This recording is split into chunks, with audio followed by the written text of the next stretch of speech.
formou como engenheiro e foi dono de construtora, chegando a construir avenidas importantes em São Paulo. Mas sempre foi um apaixonado por música e por isso não teve medo de abandonar uma carreira vitoriosa no mundo corporativo para ir atrás do sonho e da paixão de trabalhar com artistas e eventos. Meu convidado de hoje é o produtor de eventos Beto Sanches, que além de tudo participa de um belíssimo projeto social ao lado de Ivan Lins, que atende crianças carentes. Mas antes da gente chegar... Bem-vindo, Beto. Bem-vindo, muito obrigada pelo convite. Escuta, antes da gente chegar lá no Ivan Lins, que eu estou curiosíssima para escutar do projeto, vamos falar um pouquinho dessa sua opção na vida pela engenharia. Um homem que hoje está aí no mundo dos eventos, dos artistas, né? Aquela coisa tão livre, tão glamurosa. Como é que você optou lá atrás? Por que você optou lá atrás pela engenharia? Uma coisa tão séria, né? Construir avenidas, você vai me contar quais. Mas enfim, como é que foi esse processo, essa opção pela engenharia lá atrás? Na verdade, Estela, não foi muita opção, né? Na minha época, embora não seja tão antigo, você tinha poucas escolhas. Você era o engenheiro, o advogado, o médico, o administrador, talvez, alguma coisa meio por aí, né? Então, era uma coisa que as famílias esperavam isso, tudo. E eu acabei indo meio que no embalo, né? Hoje, se eu fosse rever a minha vida, provavelmente eu não iria para essa área, né? Tomaria com certeza outros caminhos, faria outro tipo de atividade, com absoluta certeza, mesmo porque desde cedo, né, eu já tinha o gosto pela música. Eu comecei tocando piano com 6 anos, né, de idade. Foram anos que eu estudei piano clássico, cheguei a razoavelmente tocar, fazer alguns concertos até de piano, tudo. Mas aí naquela época também não tinha muita opção para você, só se saísse do Brasil e para se aprimorar e tudo mais. Eu acabei abandonando tudo e indo para engenharia civil, né? E aí eu entrei numa construtora para início, fazendo um estágio, né? Sendo estagiário de uma pavimentadora muito grande na época. E comecei logo cedo e fazendo avenidas. Mas você era feliz? Você estava realizado com o que você fazia? É aquela época que você não está muito preocupado, acho que, com esse tipo de... Acho que eu não pensava muito na vida, né? Eu sempre procurei fazer bem feito o que eu faço, me aplicar, né?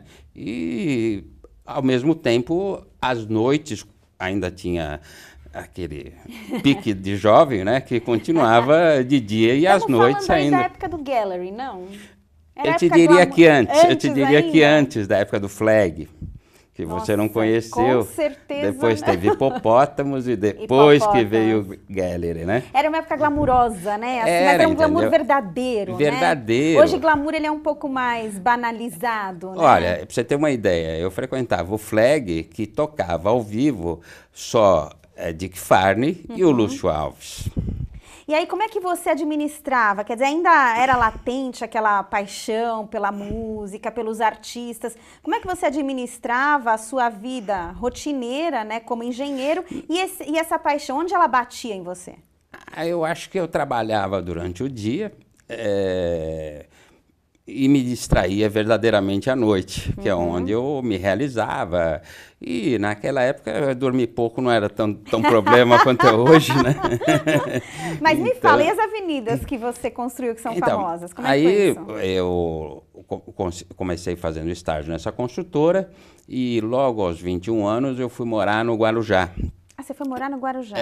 Porque era uma época do milagre econômico e o Banco Mundial estava colocando muito dinheiro no Brasil via COSIPA e tudo, e o presidente da empresa, eu despontava com alguma qualidade, pelo menos ele enxergava isso em mim, e pediu que eu fosse, né? Então eu morei no Guarujá e morei lá 2 anos e pouco e cuidei de COSIPA, Santos, São Vicente, Guarujá, Bertioga, as cabeceiras de ponte da Rio Santos futuramente, dragagem. Quer dizer, enfim, você estava bem sucedido, você foi bem sucedido. Muito bem sucedido, graças a Deus. Muito bem sucedido, logo cedo, né?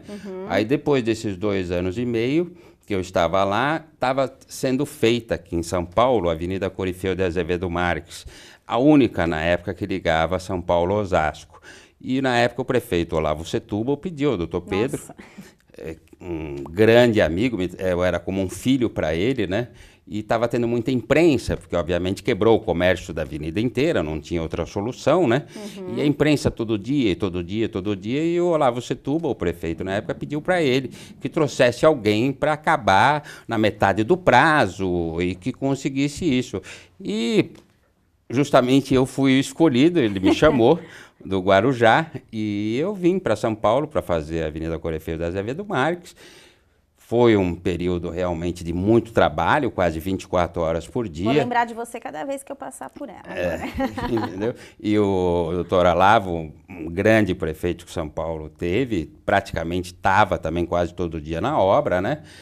Muito presente tudo, e a gente conseguiu, graças a Deus, fazer no prazo bem antes que ele queria entregar a obra. E por conta disso, aí depois o prefeito de Osasco pediu, eu fui em frente, fiz a Avenida dos Autonomistas. É mesmo? Olha que coisa. Aí um monte de obras por ali, depois na Armando Arruda Pereira. Mas isso não te trazia realização? Com certeza, era uma realização, sem dúvida nenhuma, entendeu? Eu me sentia realizado, mas talvez não tanto, no caso, como pela profissão, mas pelo desafio em si. Eu acho que essa era a grande motivação. Agora, como é que foi essa transição, então, do mundo corporativo, engenheiro, construção, né? Não, aí depois eu tive a minha construtora. Você ainda teve a sua construtora. Aí depois eu saí, eu já era diretor, logo cedo, 24 anos, eu era Nossa, diretor dessa pavimentadora. Aí tive a minha construtora, foi uma Quantos época anos que... Aí foram mais quase 10 anos nessa construtora, fiz muitas agências por Banespas, muitas creches, escolas municipais, Do Com. Mas aí chegou uma hora que foi cansando realmente, principalmente porque sempre obra pública, naquela época, você praticamente passava os 30 dias cobrando o governo. Você acabava de receber, já precisava começar cobrando... Né? Hoje eu não sei nem se pagam, né? Naquela época pagava, assim, mas entendeu? Eu quero saber assim... como é que foi, assim, como é que foi a decisão de abandonar essa carreira bem-sucedida, largar a construtora e falou, eu vou para a Night. Como é que foi isso? Não, a Night... Ou não foi isso? A Night, na verdade, eu nunca deixei de sair. Tá, né? Imagino, né? A Night eu nunca deixei de sair. Mas como é que ela se transformou?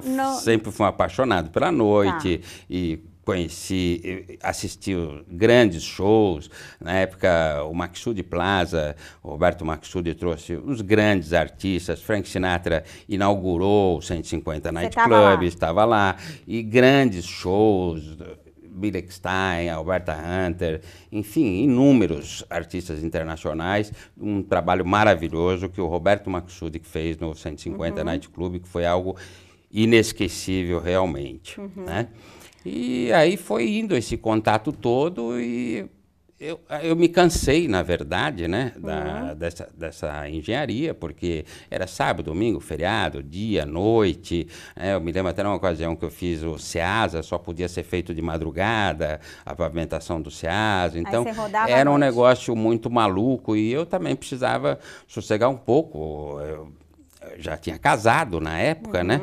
E 3 filhas e tudo, e precisava também ficar um pouco em casa. 3 mulheres, fora a esposa, tamo bem. 3 mulheres, né? E hoje 4 netos, né? 4 netos homens? Hoje, não, 2 netas e 2 netos. Teve vamos equilibrar a história familiar. 2 netas e 2 netos. Mas enfim, como é que foi o insight, aquele momento de você falar, vou abandonar tudo e agora quero estar no mundo dos artistas, no mundo dos eventos? Como é que foi essa transição? Na verdade, não foi assim uma parada e um recomeço, né? Foi meio que um encaminhamento da própria vida, de você, de repente, você está junto com os artistas, aí são amigos, aí você faz alguma coisa em conjunto por se ajuda o outro em alguma situação. Foi um transição natural. Foi indo meio numa transição natural, né? E aí você foi tendo aquela sensação de que estou reencontrando um caminho que eu deixei para trás, sim ou não? Exatamente, com absoluta certeza. Comecei a me sentir muito mais feliz. Aí amigos começaram a pedir ajuda num evento aqui, outro evento ali. De repente comecei a fazer eventos, né? Principalmente para amigos, tudo. Que tipos de eventos a gente está falando? Eventos de Festas, festas de principalmente Festas corporativo, corporativas, principalmente imaginei. corporativo, né? Muitos amigos, donos de fábricas, de lojas, esse tipo de coisa, então pediam alguma coisa para levar um artista, de repente para fazer mais alguma outra coisa ligada a artes, esse tipo de coisa, e eu fui naturalmente caminhando para isso até tornar o business em si, né? Mesmo. Olha, eu tô O business curiosíssima em para si. escutar o que você faz hoje em dia e vamos falar um pouquinho também do Instituto, que eu tô curiosíssima para escutar como é que ele ajuda as crianças carentes por aí, ao lado de Ivan Lins. Mas eu vou deixar isso pro terceiro bloco. Eu volto já já, gente, continuem ligados aqui comigo.